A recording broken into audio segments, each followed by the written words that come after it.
Hey YouTube, so today I would be changing out a wheel bearing. This is off a 1990 Toyota Celica GTS. There is a seal right there, and there's also a seal in between the hub and there. Now I already took this off, and here are the tools I'll be using. It's always good to have a different set sizes.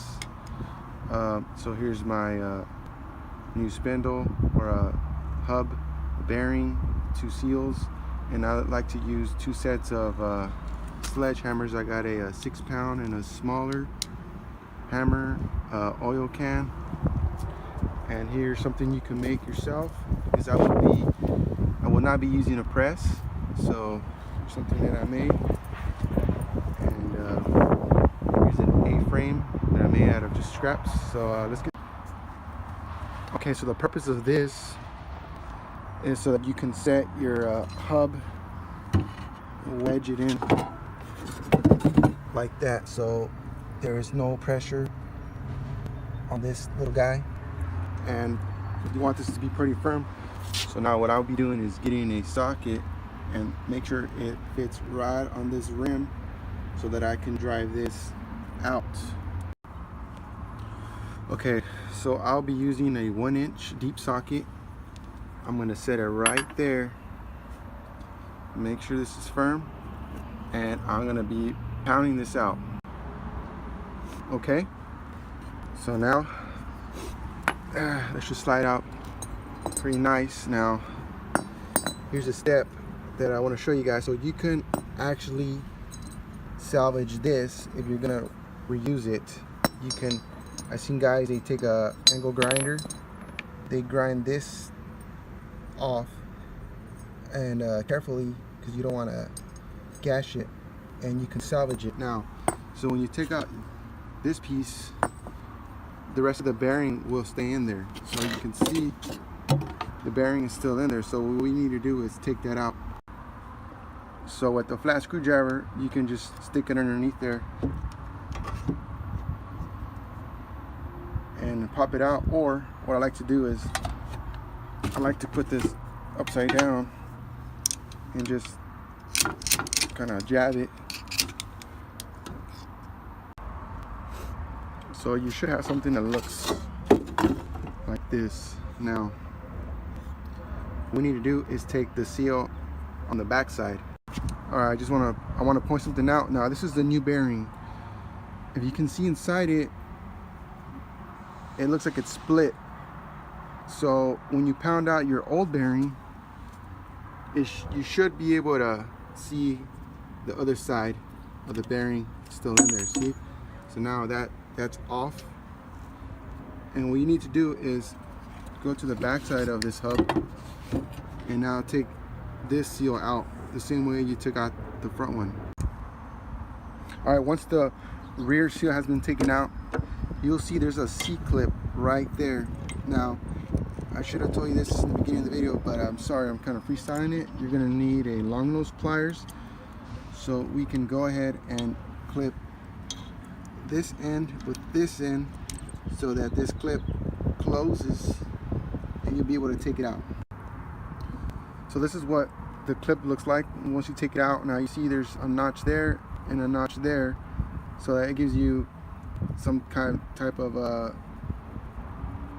room so you can pry it out with the long nose. Now once that clip is out, we'll be able to turn this whole thing around and start taking out this part of the bearing outward. Alright guys, excuse me if I'm going a little too fast. This should be pretty straightforward. So once you pull out your bearing, look like this, front and back should look identical. Now what we need to do is find either you have a really large socket, that would fit here. That way you can pound it out that way. What I'm going to be using is, because I don't have anything that big, I'm going to have to grab this big sledgehammer and wedge it right there, and take my little sledge and you want to pound it out real careful, because what you don't want to do is, you see these little marks, you don't want to damage this. So alright guys, this is why it's important that you go slow. I messed up a little bit right there, but it's no big problem. Now the bearing is almost pushed out, so what I'm doing, I'm going to stop there, and that's why it's really good to have different sizes of sockets. I will be combining these two. I will be putting them in there just like that and just finish. Alright guys, so this is what you should see. They should come right off like that, and then this other piece like that. Now I'm gonna go ahead and clean this out from the inside, and yeah. Alright, so right after that has been cleaned in and out from both sides, we're gonna go ahead and take our hub. Now I'm gonna be doing something a little bit different. If you don't know what I'm talking about, you can ignore this, but I will be converting my hub to a bigger pattern, which is the 5 by 114.3. And so what you want to do is take your new bearing and all right, so I'm gonna grab this oil can. Now what you want to do is lubricate the wall and this side of the bearing, and also that bearing that we just took out. This would also be useful, because what you want to do is you want to be able to drive this bearing right on the rim so we don't damage it. Alright guys, so wheel bearing is lubricated, and now we'll begin to tap this. Now here's some important information. When I use the sledgehammer, I like to pound it flat so that you get an even blow. So let me get started.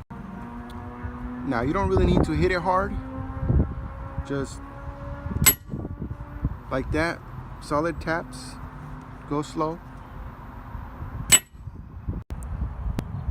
Okay, so one way to tell when you're done, you would feel it will feel really solid, and if you turn around, you see the seat has already been set around this. So now all we got to do is turn this around upside down and install that seat clip that we took off. Okay, now you can tell that the clip is in. So now what we need to do is take our seals that we got, install the first seal in the back and the second seal in the front. Alright, so here's the seals. They're different size, so they could only go in wherever they fit. So the larger one, I'll be installing it in the back. And also keep in mind that it's important to lubricate these walls so that it just makes it easier to install. Now here's a trick. You can either take an extension like this or a bolt, and with a small hammer just work the outer edges, work it really slow until you notice that it sets. Okay guys, that went fairly well. Now just be careful not to damage this rubber gasket or rubber seal. What I did is, it's kind of tricky, so what I did is I try to wedge in the inner part until it's pretty firm, and then lightly work around it, and it should look like this. Now time for the other side. Okay, so again, I will lubricate the outside and the actual seal, and repeat the steps. Alright guys, so the front seal is fairly easy to install. Just make sure that it seats evenly around this bearing, because you don't want any dust or debris to be getting in there. It can probably cause the bearing to wear out prematurely. Okay, time for the next step. Alright, so now I'm going to take the T that I showed you guys. The reason why I did this is because you don't want to face this like that, putting pressure on this will cause these lug nuts or lug studs to pop out. So for an example, you see the T will allow the studs to be out of the way like that. Now we're going to take our assembly, lubricate the inside of the bearing and this part of the hub. Alright, so we're almost done here. So I already lubricated this hub and the inner bearing. Now, if you remember when we pounded out the old bearing, we took apart just like this, and this would also be useful for the next step. Alright guys, so I have my hub resting right on top of the wheel bearing. Now, remember, this bearing is a two-piece, so we don't want to pound this and then have this push the second piece out. So we're going to take this piece that we salvaged from the old bearing, rest it just like that, and now just use this as a base and take a socket, rest it right on top of here, and work it in. Okay, so I have an 1.25 inch deep socket, and it fits perfectly around the rim of this piece. And now I'll be taking my sledge and just make sure I drive it in evenly. So yeah. Alright guys, so ta-da. Now it shouldn't take brute force to get it in. Just give it some nice firm blows and you'll feel it going in. Alright guys, so here's our final product. Wheel bearing complete. Now keep in mind, the purpose of this video was for the DIY guys out there that don't have special equipment.